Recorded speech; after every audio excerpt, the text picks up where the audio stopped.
যদি আপনাদেরকে একটা প্রশ্ন করি, পৃথিবীর সবচাইতে অন্যতম সুরক্ষিত জায়গা কোনটি, হয়তো আপনার মাথায় আসবে আমেরিকার পেন্টাগন বা কোনো সামরিক ঘাঁটি, যেখানে সূচ ফেলারও জো নেই। কিন্তু কল্পনা করুন, সেই ঘাঁটির ভেতরে হঠাৎ উধাও হয়ে গেল 20 বছরের এক তরুণী সেনা সদস্য। তার চাবি, মানিব্যাগ, ফোনের পাসওয়ার্ড সব কিছু পড়ে আছে তার কর্মস্থলেই। সে কোথায় গেল? তাকে কি কেউ অপহরণ করেছিল, নাকি এর পেছনে লুকিয়ে আছে এমন এক নৃশংস সত্য যা ধামাচাপা দিতে চেয়েছিল খোদ বিশ্বের সবচেয়ে শক্তিশালী সামরিক বাহিনী?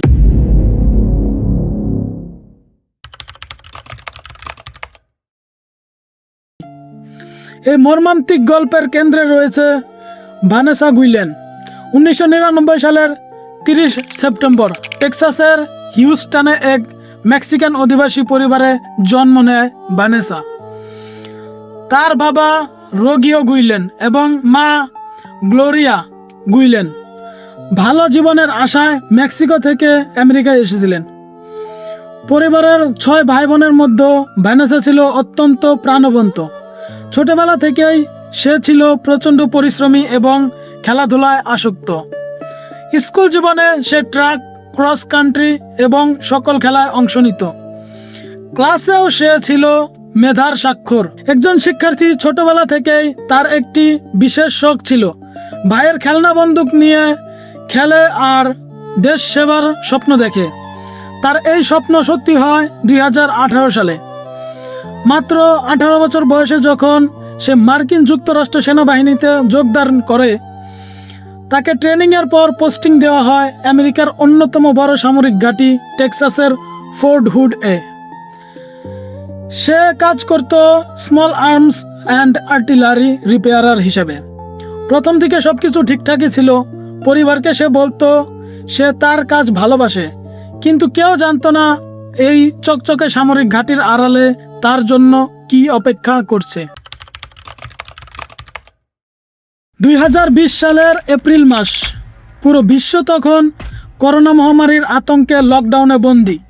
ঠিক সেই সময়ে 22 এপ্রিল 2020 তারিখে ফোর্ট হুড ঘাঁটি থেকে রহস্যজনকভাবে নিখোঁজ হয় ভ্যানেসা গুইলেন। শেষবার তাকে দেখা গিয়েছিল তার কর্মক্ষেত্র তথা আর্মরি রুমের পার্কিং লটে। কিন্তু সবচেয়ে অদ্ভুত ব্যাপার হলো, তার গাড়ির চাবি, রুমের চাবি, আইডি কার্ড এবং মানিব্যাগ সব কিছু টেবিলের উপর অক্ষত অবস্থায় পড়েছিল। একজন সৈনিক তার কার্ড আর চাবি ফেলে হুট করে কোথায় উধাও হয়ে যেতে পারে। পরিবারের কপালে চিন্তার ভাঁজ পড়ে যখন ভ্যানেসা ফোন ধরা বন্ধ করে দেয়। তার মা ও বোনেরা উদ্বিগ্ন হয়ে সোজা হিউস্টন থেকে ছুটে যান ফোর্ট হুড ঘাঁটিতে। কিন্তু সেখানে গিয়ে তারা সেনাবাহিনীর তরফ থেকে কোনো সহযোগিতা পাননি। উল্টো তাদের মুখে ঝুলিয়ে দেওয়া হয় রহস্যের পর্দা। ঠিক তখনই সামনে আসে এক ভয়ঙ্কর তথ্য। নিখোঁজ হওয়ার কিছুদিন আগে ভ্যানেসা তার পরিবারকে ফিস করে জানিয়েছিল এক ভীতিকর সত্য। সে বলেছিল ঘাঁটির ভেতরে তাকে বারবার যৌন হেনস্থা করা হচ্ছে। কে করেছিল এই হেনস্থা? খোদ তার এক উচ্চ পদস্থ সুপারভাইজার বা সহকর্মী specialist Aaron David Robinson. Vanessa কেন বিষয়টি অফিসিয়ালি রিপোর্ট করেনি জানেন? কারণ সে ভয় পেয়েছিল। সে জানতো সামরিক বাহিনীর ভেতরেই চেইন অফ কমান্ডে অভিযোগ করলে উল্টো তার নিজের ক্যারিয়ার ধ্বংস হয়ে যেতে পারে, তাকে কণ্ঠস্বর করা হতে পারে। দিন যায়, সপ্তাহের পর সপ্তাহ গড়ায়। টানা 69 দিন ধরে ভ্যানেসার পরিবার ও সাধারণ মানুষ রাজপথে আন্দোলন চালায়।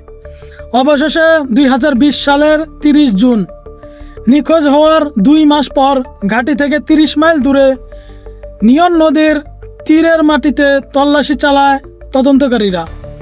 আর তখন উদ্ধার হয় এক নৃশংসতার ক্ষতচিহ্ন। মাটির নিচ থেকে উদ্ধার করা হয়েছিল ভ্যানেসা গুইলেনের খণ্ডিত ও পুড়িয়ে ফেলা দেহাবশেষ। তদন্তে বেরিয়ে আসে লোমহর্ষক বিবরণ। 22 এপ্রিল কাজের ফাঁকে ভ্যানেসাকে ফাঁকা আর্মরি রুমে একা পেয়ে হাতুড়ি দিয়ে পিটিয়ে নির্মমভাবে হত্যা করে সেই সহকর্মী অ্যারন ডেভিড রবিনসন। এই জঘন্য অপরাধ একা করেনি সে, তার সাথে হাত মিলিয়েছিল তার বান্ধবী সিসিলি আগুইলার। তারা দুইজনে মিলে ভ্যানেসার মৃতদেহটি একটি বাক্সে ভরে নদীর ধারে নিয়ে যায়, ধারালো অস্ত্র দিয়ে দেহ খণ্ডিত করে এবং পেট্রোল ঢেলে পুড়িয়ে মাটি চাপা দেয়। যখন পুলিশ এই খুনি অ্যারন ডেভিডকে গ্রেফতার করতে যায়, তখন সে লজ্জায় বা শাস্তির হাত থেকে বাঁচতে নিজেকে গুলি করে আত্মহত্যা করে। অন্যদিকে তার সহযোগী সিসিলি আইগুলারকে গ্রেফতার করা হয় এবং পরবর্তীতে ফেডারেল আদালতে তার দীর্ঘমেয়াদী কারাদণ্ড হয়।